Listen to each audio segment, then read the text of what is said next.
Well, good morning, everybody, and welcome to ITHive.org's Saturday morning tech show live. Like always, I encourage you all to ask questions right here, and we'll address them if they come up. So, a little bit of a carry-on from last week. I want to talk a little bit more about fake news and even cyber attacks, because strategies involved in both are one and the same.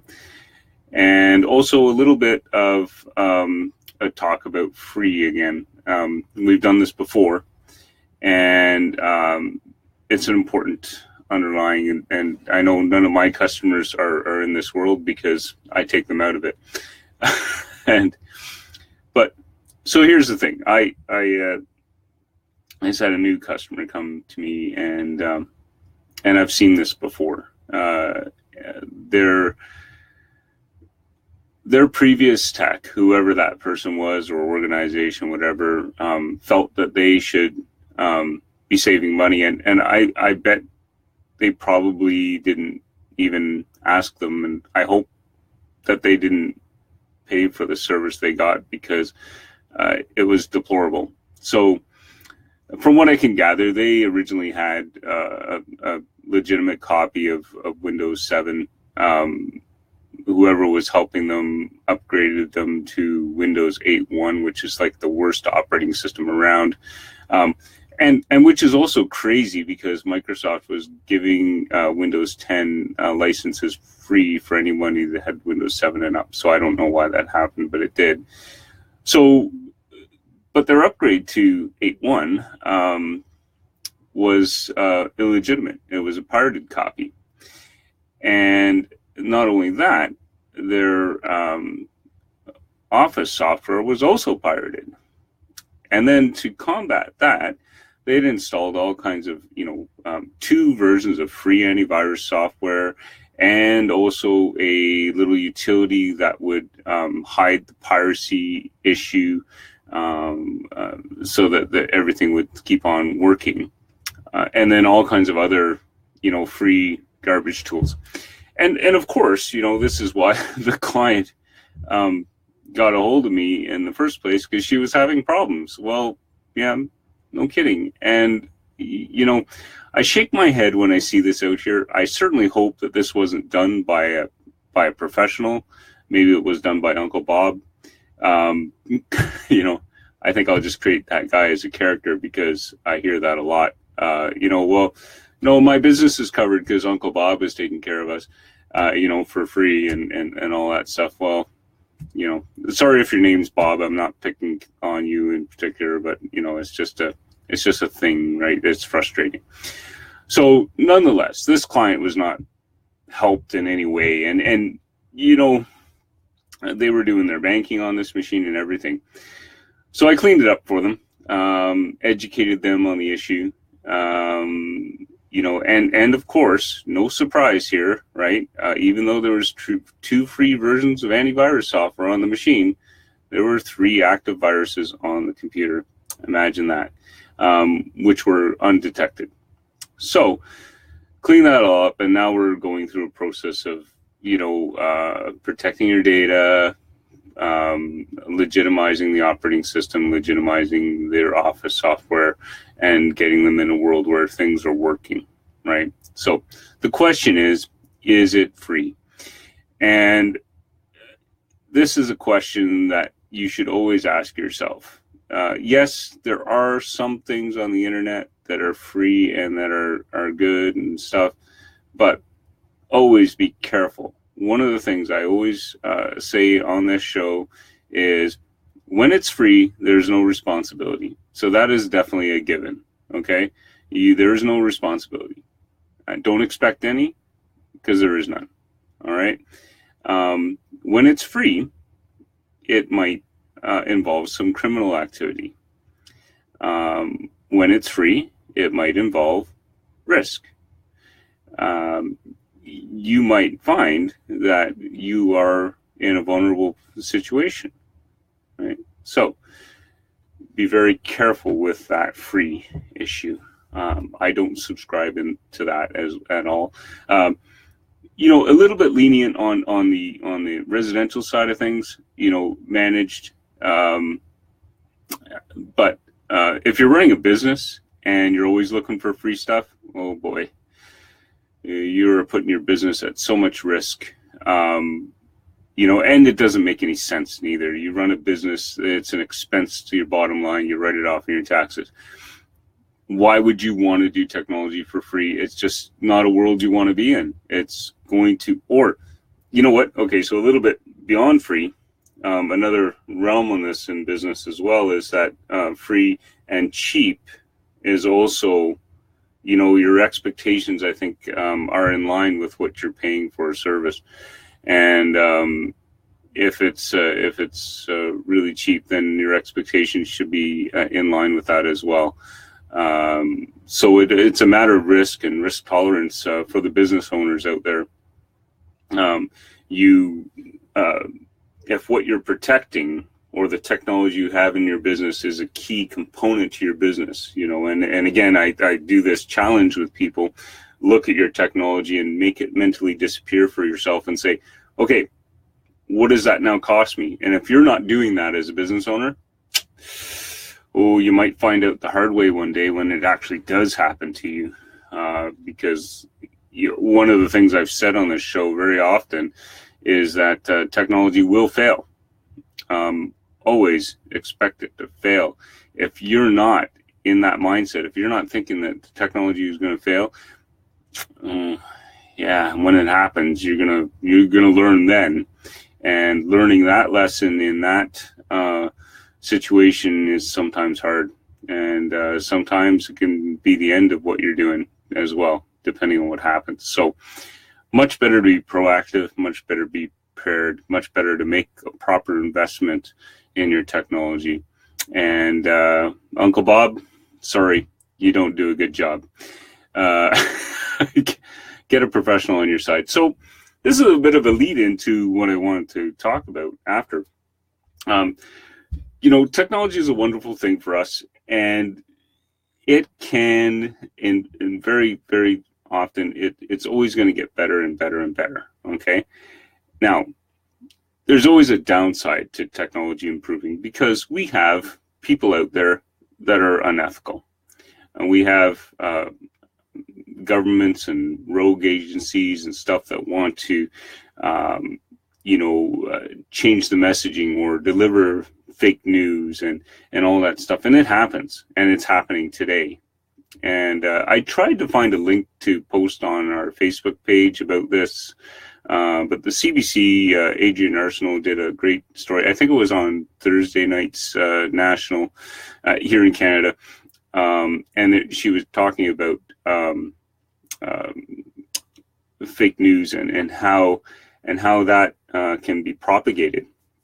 And they had a very nice chart. So if you imagine kind of a pyramid kind of setting, and so they send out a little program to propagate a fake news story, okay, from a fake account. And then that story gets rebroadcast by other fake accounts, right? And so on and so on and so on. And then a politician will grab onto that same fake news story and broadcast it out to his people. So now you've got fake accounts and real accounts sharing fake news, and it can very, very quickly become very popularized, right? And it's really hard to determine, okay, that story is real or not. And this is the risk that we have in the news industry. And I personally don't know what the solution is going to be. It's difficult. I don't believe in censorship.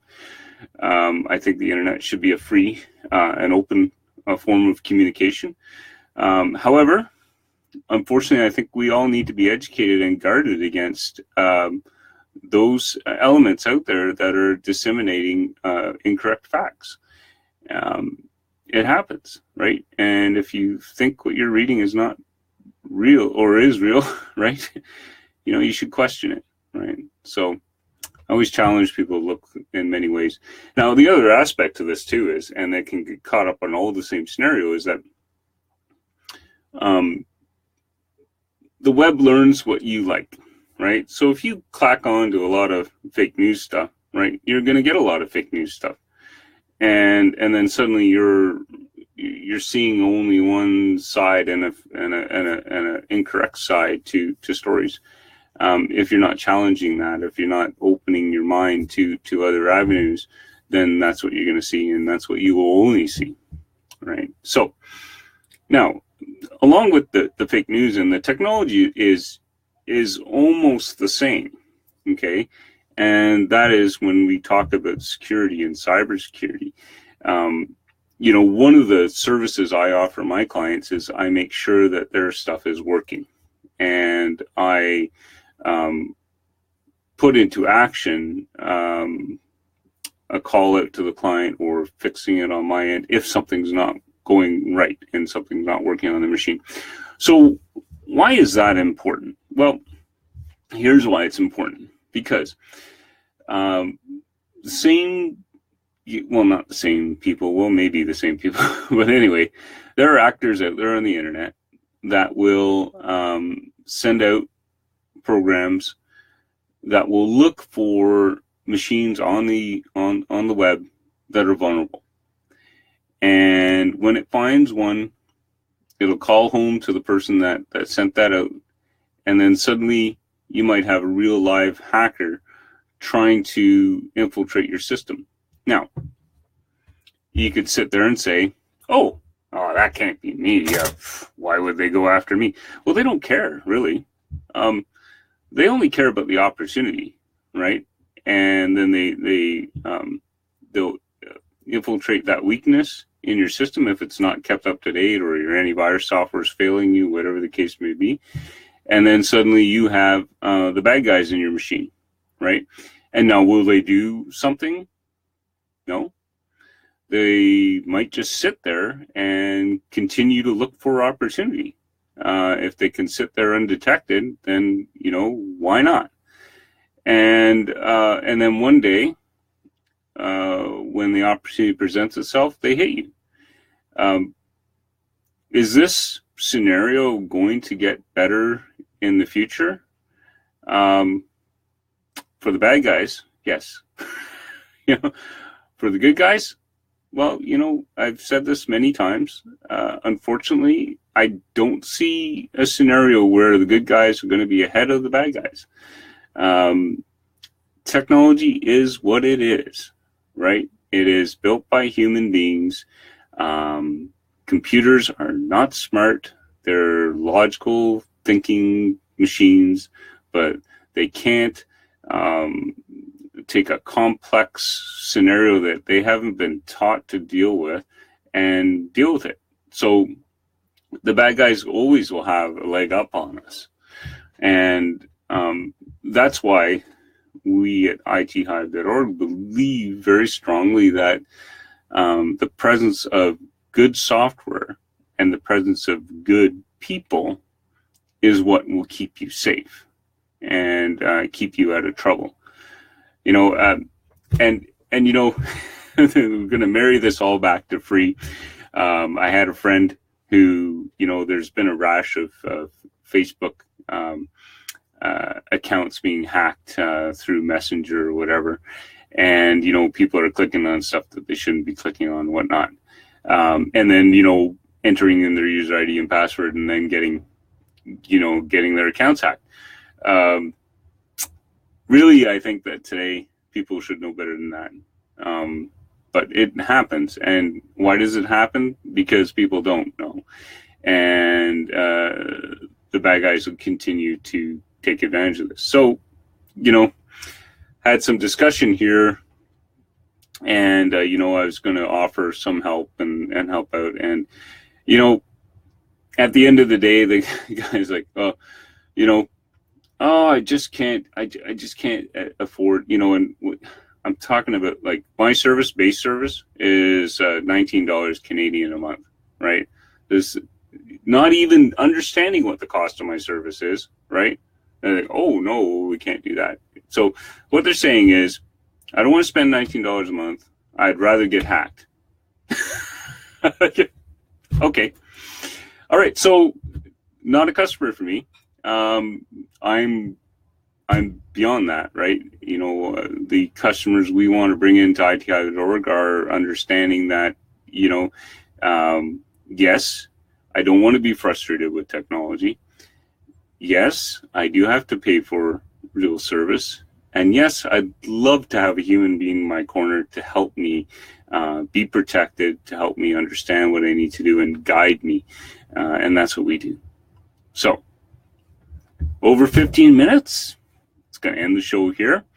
It's been a pleasure. I got to get back to watching the hockey game because I had to pause it, see if Canada wins bronze. And then, yeah, so hopefully they probably have already won, maybe. I just don't know yet. So nobody tell me. Anyway, all right. So we'll see you all next Saturday, 10 o'clock Eastern, ITHive.org. And like always, if you watch this video after and you have some comments or questions, post them. And I'll be more than happy to engage with you. And happy computing out there, and everybody be safe. All right. Talk to you later.